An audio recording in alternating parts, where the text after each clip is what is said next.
Carmel Pro Radio, and today we're installing an aftermarket AM/FM antenna. The factory AM/FM antenna in this Dodge Ram has gone bad, and we want our AM/FM. So what we're going to go over today is installing this unit. The model number here, I'm going to read it to you and put it on the screen, is 44-UA200. If you guys would like to get that for yourselves.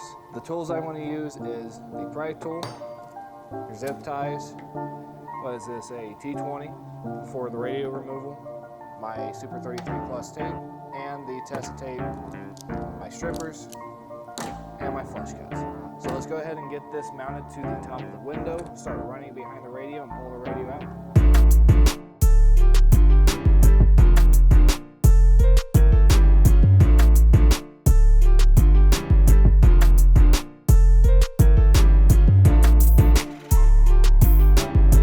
So we're getting in here, it comes with an alcohol wipe.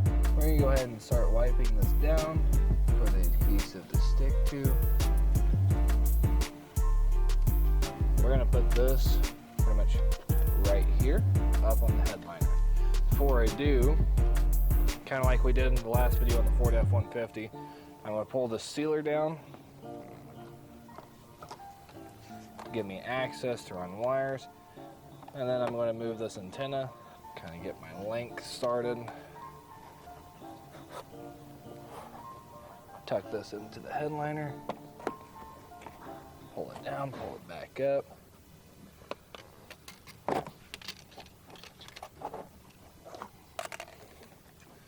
Okay, so we got this ran. Run this up here. Make sure our length is right. Yep. Okay, we got it ran. I'm going to go ahead and pull off the sticky tabs here. It's had time to dry, had time to get nice and clean.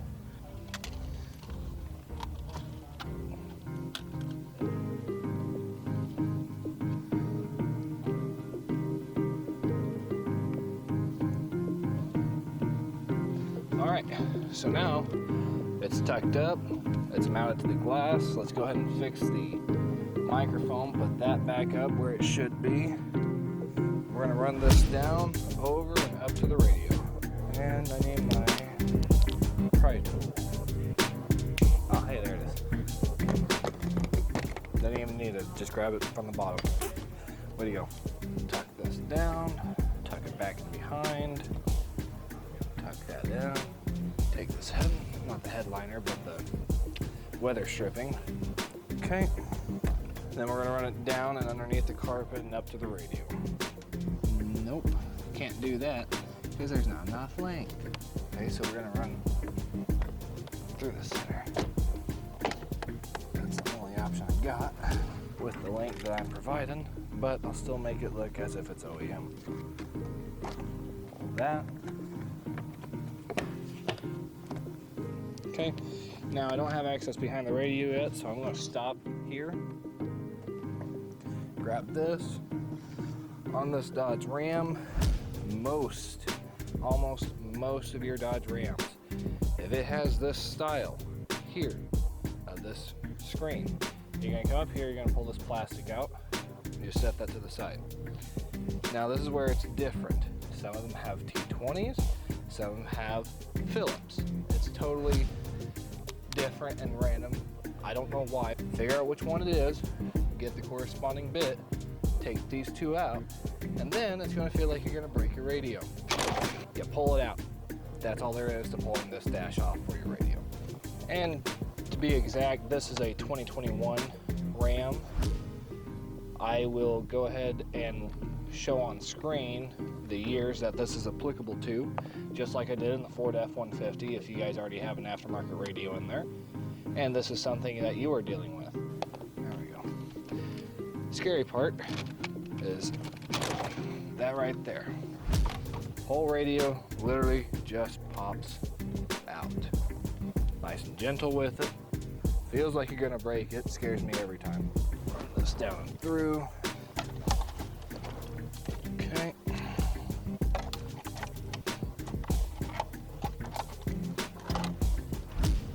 Now that we got this back behind the radio, I'm going to go ahead and unplug the factory AM/FM antenna that we've got in here. and remove that because it's obviously bad and not working.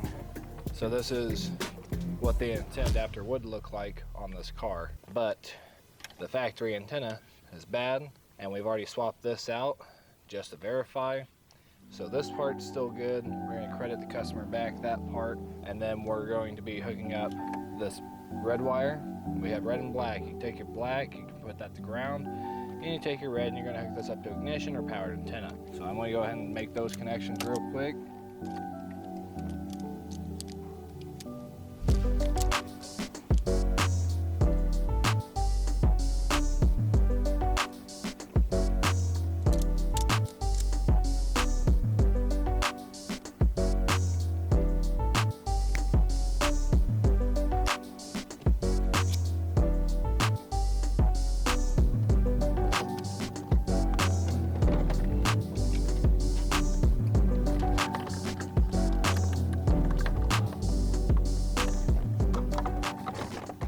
Alright, so I got done making it look pretty. It took a little bit longer than I wanted, but that's okay. I'm going to just put this here, and just work your way up, back to being nice and solid. We're going to take our T20s, put them back here where your Phillips. And before I completely start going up underneath here and making this look pretty, we're going to go ahead and test the new antenna and make sure we at least get some stations. We are in a big metal building, so we're already not going to have great reception. But before she couldn't even pick up any stations, we're going to see if she can at least pick up a station or two here in the shop. That alone will tell me it's working better than what it did before. If we look up here, little red light is on, tells me the antenna is working. There's 1, 2, 3, 4. I say it's working a lot better than what it did. And the fact that we're in a big metal building and we're already getting these channels, and before, I can't even pick these up on normal AM/FM stations with your factory antenna. So I'm gonna go ahead and go underneath here, make that look pretty, button up, and wrap this thing together. Alright, and so what I'm going to go ahead and do is I'm going to use some zip ties, my flush cuts, get those wires tucked up and away, make sure they're out of moving parts, and that they're with the factory loomed wires, and just make it as factory as possible. So give me just a minute, and this thing's done.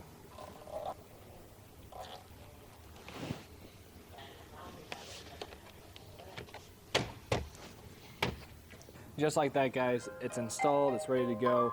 Looks like factory, everything's hidden. It gives the customer an AM and FM, and it works better than their factory antenna that's, well, not working. If you guys want to learn more, comment down below. Let us know exactly what you're wanting to learn, and if it's a specific vehicle or just a simple install that can be a staple for any vehicle. Let us know. We'd be more than happy to help, and that gives us an idea of what you guys are looking for.